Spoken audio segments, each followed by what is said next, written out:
है। मेरी बहन की सास जो अब इस दुनिया से जा चुकी हैं, ये उनकी जिंदगी की दास्तान है। उनकी जिंदगी में कुछ ऐसा हुआ जिसका असर उनकी नस्लों तक जारी है। मेरी बहन का रिश्ता मेरी अम्मी के ननिहाल खानदान में हुआ और वो उस घर की सबसे पहली बहू बनी।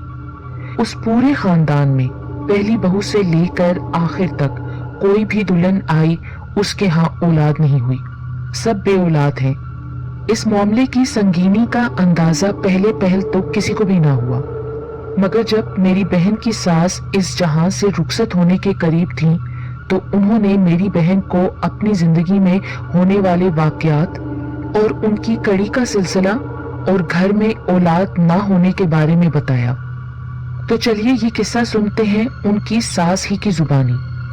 मैं जब 16 साल की थी तो पूरे खानदान वाले मेरी खूबसूरती की वजह से मुझे बहुत पसंद करते थे, क्योंकि उस जमाने में सब रिश्तेदार साथ साथ रहा करते थे, इसलिए हम सब कजन्स आपस में बहुत हंसी खुशी रहते थे।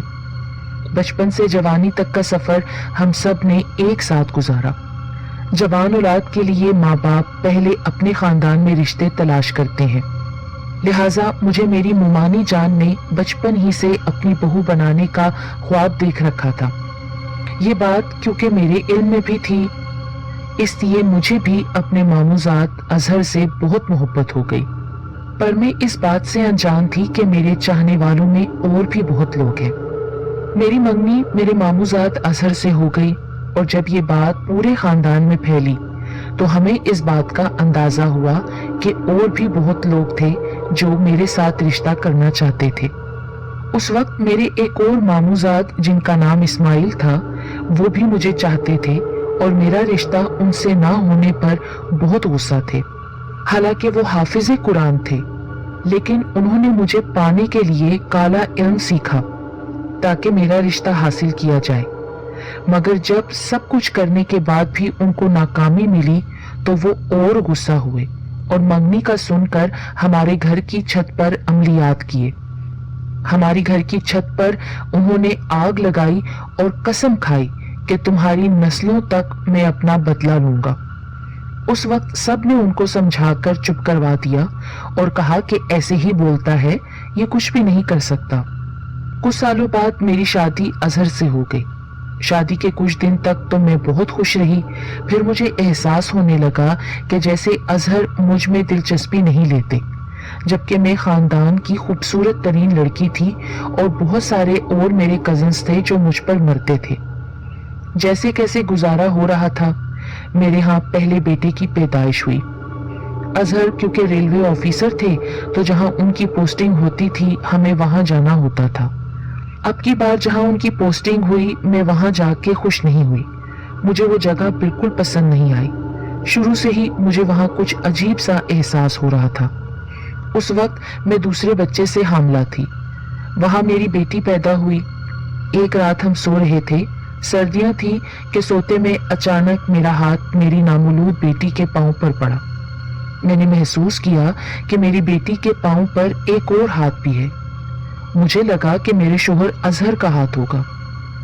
मैंने जब उस हाथ को पकड़ा तो मुझे बहुत लंबे लंबे बाल महसूस हुए, पर मेरे शोहर अजहर के हाथ पर इतने बाल तो नहीं है। आहिस्ता आहिस्ता जब मैंने हाथ उंगलियों पर रखा तो मुझे महसूस हुआ कि नाखून इतने लंबे हैं कि मैं डर गई और मैंने जोर से चीख मारी। साथ सोए अजहर भी उठ गए। जब लाइट ऑन करके बिस्तर देखा तो वो सारा बिस्तर बड़े बड़े बालों से भरा हुआ था और मेरे हाथ में भी कुछ लंबे मोटे बाल मौजूद थे, जैसे कि रीछ के बाल हों। हमने बेड के नीचे देखा। अजहर बाहर तक देख के आए, लेकिन वहां कोई भी चीज मौजूद नहीं थी। हम दोनों बहुत परेशान हुए कि ये क्या हुआ है, ऐसी क्या चीज थी जो इस घर में मौजूद थी और हमारी बच्ची के पैर के ऊपर हाथ क्यों रखा हुआ था। उसके बाद मुझे अपनी बेटी के कभी पांव पर कभी हाथों पर अजीबोगरीब से निशान दिखाई देते, जैसे किसी ने उसको जोर से पकड़ा हो और वहां पर निशान पड़ जाए। इसके अलावा जब भी मैं गोश्त का सालन बनाती तो आधा का आधा सालन और बोटियां गायब होती। जब मैं कपड़े धोकर रखती तो उन पर खून के धब्बे होते। रात को मेरी नींद कभी खुल जाती तो मुझे अक्सर अपने सामने एक काला सा लंबा सा साया नजर आता। साया ऐसे होता जैसे किसी बरहना इंसान का साया हो। मेरे पांव की तरफ वो साया खड़ा होता और उस साए में सिर्फ 2 आंखें मौजूद बड़ी बड़ी चमकती हुई नजर आती, जो मुझे ही देख रही होती थी। कभी रात को सोए सोए मेरा सांस इतना बुरा घुटता, ऐसा लगता कोई भारी चीज मेरे सीने पर चढ़ के बैठ गई है। मैं ये सब बातें अजहर से छुपा रही थी, क्योंकि मैं जानती थी कि अगर मैंने ये बातें उनको बताई तो वो मुझे वापस भेज देंगे, जबकि मैं उनके साथ ही रहना चाहती थी, क्योंकि मुझे लग रहा था जैसे वो मुझ में दिलचस्पी नहीं लेते। खैर, अल्लाह अल्लाह करके पोस्टिंग का टाइम खत्म हुआ।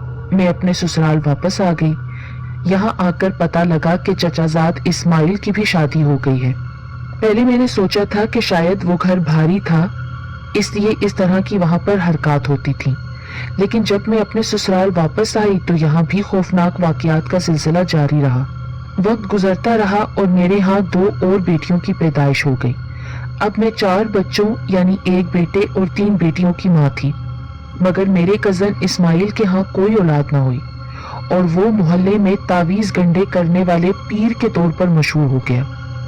वो जिन्नात को अपना मोक्कल बनाकर कैद रखता था और उनसे काले इल्म के जरिए काम लेता था।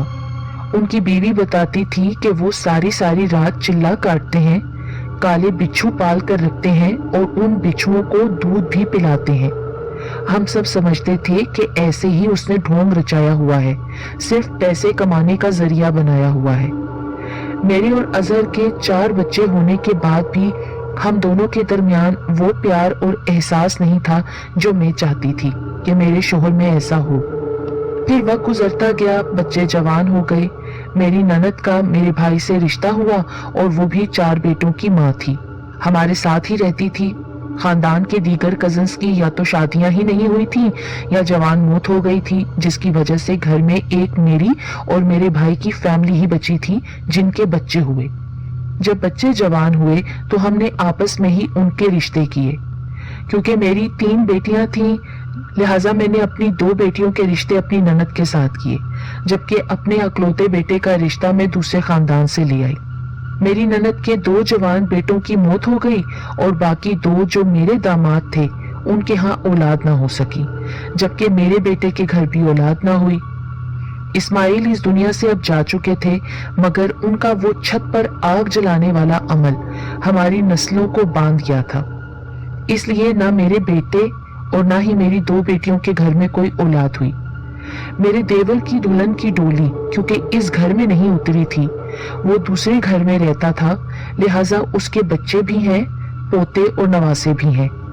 इसी तरह मेरे एक और देवर का जवानी में इंतकाल हुआ था। उनका सिर्फ एक ही बेटा था।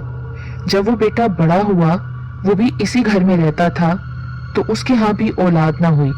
2 साल के बाद उसकी बीवी भी उसको छोड़कर चली गई। इस्माइल की वफात के बाद मैंने एक रात ख्वाब देखी। ख्वाब में मैंने 4 जिन देखे। उनके हाथों में मैंने मुर्दा इंसानी बच्चे देखे और ये देखा कि हमारी छत पर जिनों के बच्चे हैं और इतने बच्चे हैं कि हमारी पूरी छत उन जिनों के बच्चों से भरी हुई है। मेरे लिए ये ख्वाब बहुत ही ज्यादा परेशान कुन थी और साथ अपनी नस्ल का ना आगे चलना मेरे लिए परेशानी का सबब था। लिहाजा हमने एक बाबा जी को घर पर बुलाया ताकि वो कोई दम दरूद करें। बाबा जी हमारे घर में आए, उन्होंने घर का बगौर जायजा लिया और फिर वो अपने इल्म के जरिए बताने लगे कि आपके घर में तो बच्चे ही बच्चे हैं और नस्लें भी बढ़ रही हैं, मगर जिन्नात की, इंसानों की नस्लें तो इस घर से खत्म हो रही हैं और इस घर में अब जितने भी लोग रहते हैं उनकी नस्ल बंदी कर दी गई है। मेरी सास बहुत हैरान हुई ये सुनकर। वो अपने शोहर को बताने लगी कि ये बाबा जी सच कह रहे हैं, क्योंकि मैंने ख्वाब में भी घर की छत जिन्नों के बच्चों से भरी हुई देखी थी।